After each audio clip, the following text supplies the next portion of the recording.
जब से ये सरकार बनी है लोगों के लिए परेशानी खड़ी हो गई है।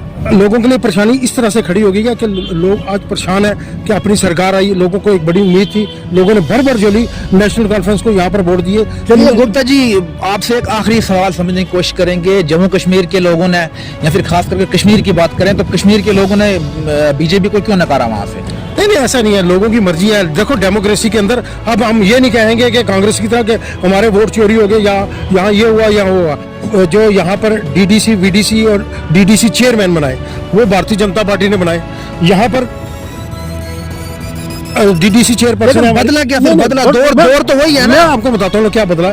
जो लोग यहाँ पर आते हैं परेड ग्राउंड पार्क के अंदर, आप देखोगे यहाँ पर कोई वॉशरूम नहीं है। खासकर हमारी माताएं बहनें जो अस्पताल के अंदर जाती हैं। 10 साल से तो यहाँ पे एलजी रूल लगा है ना। 10 साल से यहाँ पे एलजी साहब हैं, मरकज में हुकूमत आप की है, लेकिन फिर भी ये जो जेन्युइन इश्यूज हैं पब्लिक के, ये क्यों नहीं सॉल्व हो रहे हैं? भैया जी, सरकार ने जो यहाँ पर डीडीसी, वीडीसी और डीडीसी चेयरमैन बनाए, इन्होंने कांग्रेस के साथ अलायंस में चुनाव लड़ा। अब परसों अगर उमर अब्दुल्ला जी की आप स्टेटमेंट देखो, वो कांग्रेस के खिलाफ दे रहे थे कि ये ईवीएम का रोना धोना बंद करो और जो फैसला हो गया उसको मंजूर करो। मेरा कहने का मुद्दा ये, जब चुनाव आते हैं ये लोगों को गुमराह किया जाता है। गुप्ता जी, आपसे समझने की कोशिश करेंगे, जब असेंबली में पहली कैबिनेट हुई, जब असेंबली की कार्रवाई शुरू हुई, तो जहाँ पे लोगों की हकूक की बातें होनी चाहिए थी वहाँ पे हमें हंगामे देखने को मिले, और बीजेपी के जो एमएलए थे उनको बाहर निकाला गया, तो उन्होंने वहाँ पे पैरेलल असेंबली लगाई। तो इस चीज़ को आप किस तरीके से देखते हैं? मैं यही आपसे बात करना चाहता था कि जो ये नेशनल कॉन्फ्रेंस की सरकार बनी है 10 सालों के बाद, यहाँ होना तो चाहिए थे, लोगों के मुद्दे उठाने चाहिए थे, लेकिन इन्होंने वो गैर कानूनी काम किया असेंबली के अंदर। कांग्रेस के राहुल गांधी एक लाल किताब लेकर वो दिन भर घूमते रहते हैं, बोलते हैं आइन की हम रक्षा करेंगे।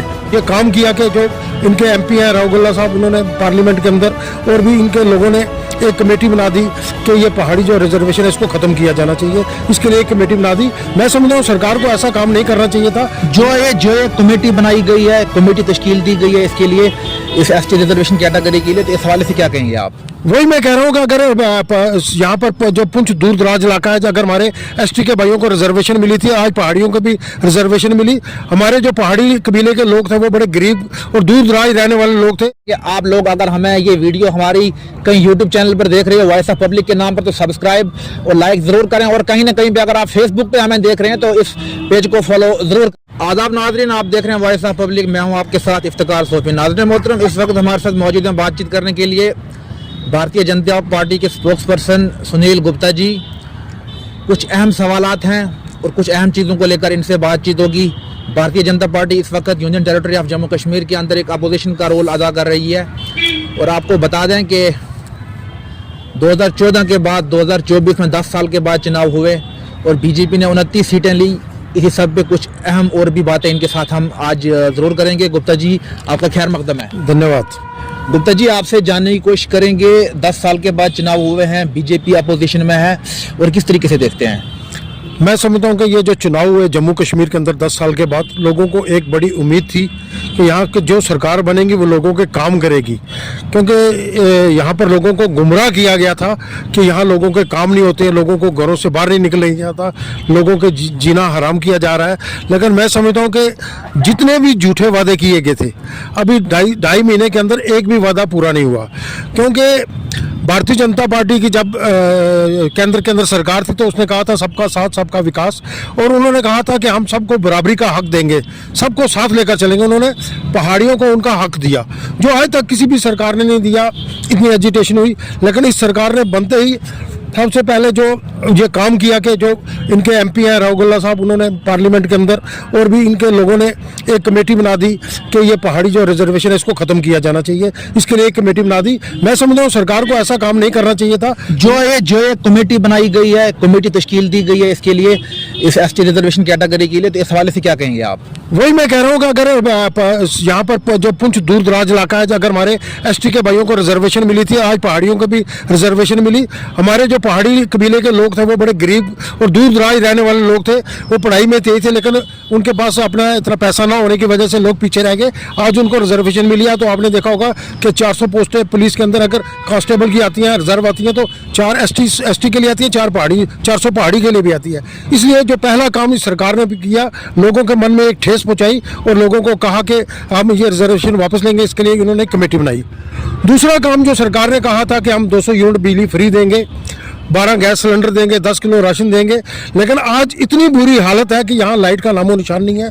लाइट न होने की वजह से यहाँ पर पूरा बिजनेस चौपट हो गया। लाइट कब आती है कब जाती है, 24 घंटे में इस समय 10 घंटे का कट है। और मैं समझता हूँ कि सबसे ज़्यादा लोग परेशान इसलिए हैं कि लाइट न होने की वजह एक 10 साल जो केंद्र के अंदर भारतीय जनता पार्टी की सरकार रही और हमें 24 घंटे में से 23 घंटे हमें लाइट मिलती रही। आज ना लाइट है, ना वोल्टेज है, ना कुछ भी है। और आज मैं आपको एक और बात बता देता हूं कि आज अगर आप घूमेंगे गांव के अंदर, जगह जगह जाएंगे, लोगों को 25-25 हज़ार रुपए के बिल आ रहे हैं, 500 600 रुपए के बिल आ रहे हैं। जब लाइट है ही नहीं तो बिल किस चीज़ के आ रहे हैं? ये बिल तो अब से आ रहे हैं ना, जब से बीजेपी की सरकार थी, एलजी साहब थे रोल में, तब से ये बिल आ रहे हैं। नेशनल कॉन्फ्रेंस की सरकार तो अभी बनी, ये कह रहे हैं कि मार्च में जो है हम आपको बिजली 200 यूनिट फ्री दे देंगे। मार्च में इन्होंने कहा था पहली कैबिनेट मीटिंग के अंदर फ्री देंगे, लोगों के बिल माफ़ करेंगे। वो उल्टा बिल आ रहे हैं इस समय पीछे क्या हुआ, पिछले हमें 23 घंटे बिजली मिलती थी, लोगों के बिल आते थे। आज वो बिल कैसे दोबारा रिवाइज होकर 25-25 हज़ार रुपये के आ रहे हैं? कोई भी आदमी जिसके घर में बिजली लगी है उसका बिल आता था, आज 25 हज़ार रुपये का बिल आ रहा है। मैं समझता हूँ कि इस समय जो सबसे ज़्यादा परेशान हालात में है वो गरीब आदमी है। आपने कहा था हम 10 किलो राशन फ्री देंगे, वो भी नहीं शुरू हुआ। अब आप कहते हैं मार्च के बाद करेंगे। और अगर आप देखोगे इनके मैनिफेस्टो में बहुत सारी चीज़ें हैं। राशन इन्होंने फ्री कहा था, 12 गैस सिलेंडर फ्री कहा था, उसके बाद कहा था कि पीएसए को हटाएंगे। जो इन्होंने ये अपने मैनिफेस्टो में रखा है कि पीएसए को हम हटाएंगे, तो इसको आप किस तरीके से देखते हैं? भैया, ये जो नेशनल कॉन्फ्रेंस, कांग्रेस और पीडीपी है, इनका एक झूठ का पुलंदा होता है कि सिर्फ इलेक्शन जीतने के लिए। इससे पहले भी अगर इनके मैनिफेस्टो पर देख लो तो नेशनल कॉन्फ्रेंस हमेशा कहती रही कि हम प्री 53 यहाँ पर लगाएंगे, हम ये लाएंगे, हम वो लाएंगे। अब ये क्या कहते हैं कि इन्होंने कांग्रेस के साथ अलायंस में चुनाव लड़ा। अब परसों अगर उमर अब्दुल्ला जी की आप स्टेटमेंट देखो, वो कांग्रेस के खिलाफ दे रहे थे कि ये ईवीएम का रोना धोना बंद करो और जो फैसला हो गया उसको मंजूर करो। मेरा कहने का मुद्दा ये, जब चुनाव आते हैं ये लोगों को गुमराह किया जाता है। गुप्ता जी, आपसे समझने की कोशिश करेंगे, जब असेंबली में पहली कैबिनेट हुई, जब असेंबली की कार्रवाई शुरू हुई, तो जहां पे लोगों की हकूक की बातें होनी चाहिए थी वहां पे हमें हंगामे देखने को मिले और बीजेपी के जो एमएलए थे उनको बाहर निकाला गया, तो उन्होंने वहां पे पैरेलल असेंबली लगाई। तो इस चीज को आप किस तरीके से देखते हैं? मैं यही आपसे बात करना चाहता था कि जो ये नेशनल कॉन्फ्रेंस की सरकार बनी है 10 सालों के बाद, यहाँ होना तो चाहिए थे, लोगों के मुद्दे उठाने चाहिए थे, लेकिन इन्होंने वो गैर कानूनी काम किया असेंबली के अंदर। कांग्रेस के राहुल गांधी एक लाल किताब लेकर वो दिन भर घूमते रहते हैं, बोलते हैं आइन की हम रक्षा करेंगे। जो इन्होंने एक रेजोल्यूशन असेंबली के अंदर लाया कि हम 370 और 35 को बहाल करेंगे, इनकी कोई ताकत ही नहीं है। कोई असेंबली जिस चीज़ को पार्लियामेंट पास करती है उसको कोई दुनिया की ताकत असेंबली उसको वापस नहीं ला सकती है। मैं समझता हूँ कि सिर्फ ये लोगों को इन्होंने गुमराह करके और उस सेशन को तबाह करने का काम अगर किसी ने किया है वो नेशनल कॉन्फ्रेंस और पीडीपी और कांग्रेस ने किया है।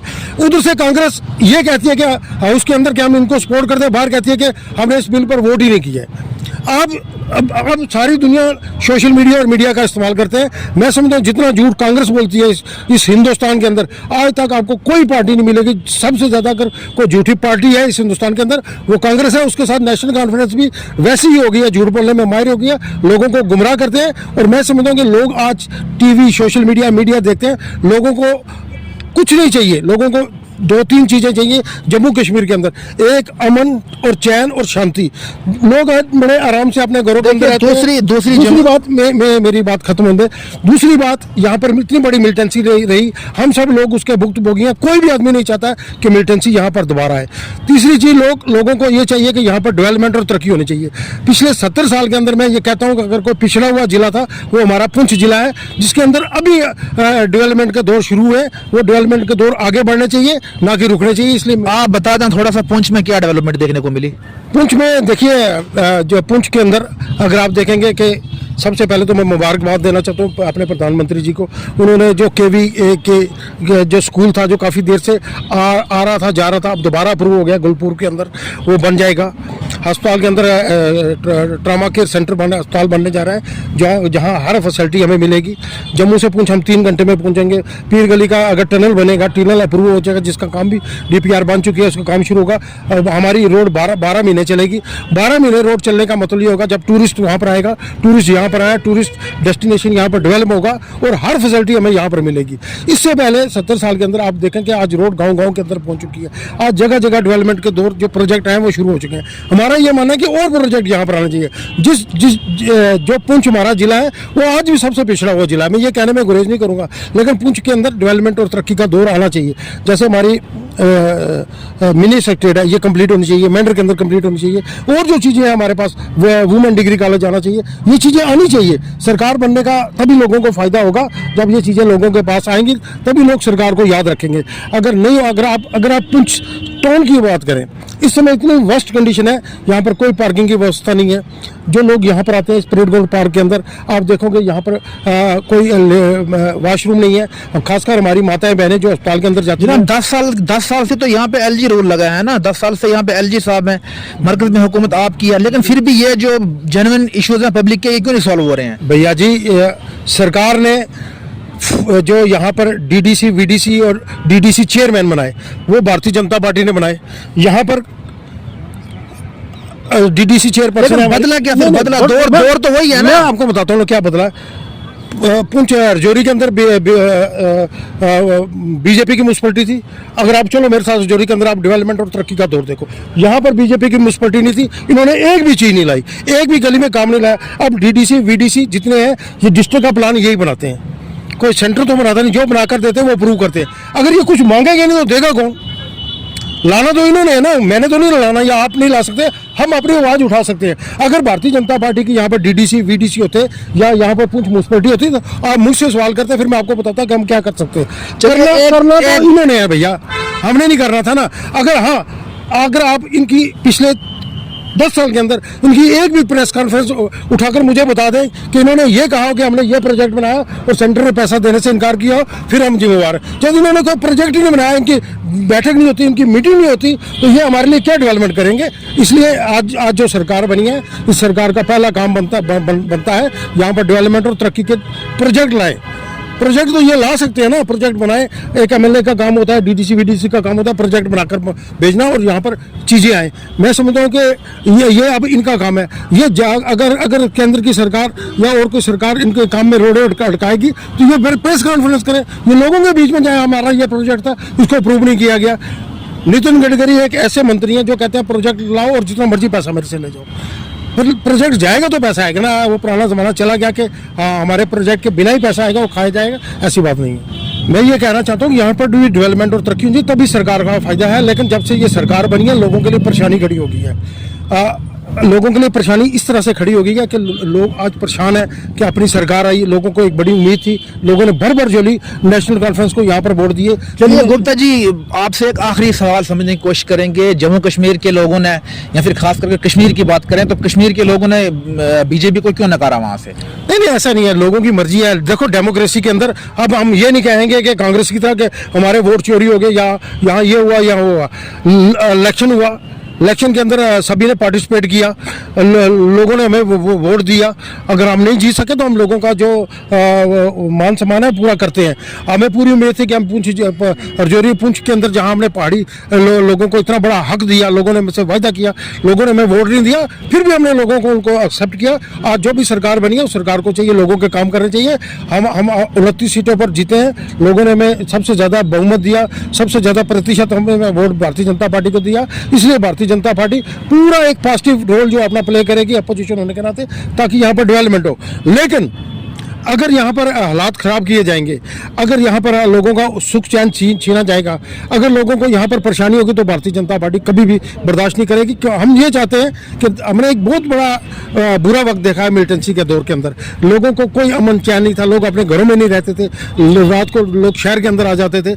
आज वो लोग सुख चैन से अपने घरों के अंदर रहते हैं, गाँव के अंदर मकान बन रहे हैं, हर चीज़ हो रही है। हम चाहते हैं यहाँ पर अमन और चैन है, और अमन और चैन के साथ यहाँ पर डेवलपमेंट और तरक्की का दौर भी आना चाहिए। चलिए, बहुत बहुत शुक्रिया। धन्यवाद जी। ये हमारे साथ बातचीत कर रहे थे भारतीय जनता पार्टी के स्पोक्स पर्सन सुनील गुप्ता जी। आप लोगों से एक गुजारिश करना चाहेंगे कि आप लोग अगर हमें ये वीडियो हमारी कहीं यूट्यूब चैनल पर देख रहे हो वॉइस ऑफ पब्लिक के नाम पर, तो सब्सक्राइब और लाइक जरूर करें, और कहीं ना कहीं पे अगर आप फेसबुक पे हमें देख रहे हैं तो इस पेज को फॉलो जरूर करें। मजीद अपडेट्स के लिए आप देखते रहें द वॉइस ऑफ पब्लिक। दीजिएगा मुझे इजाजत, खुदा हाफिज।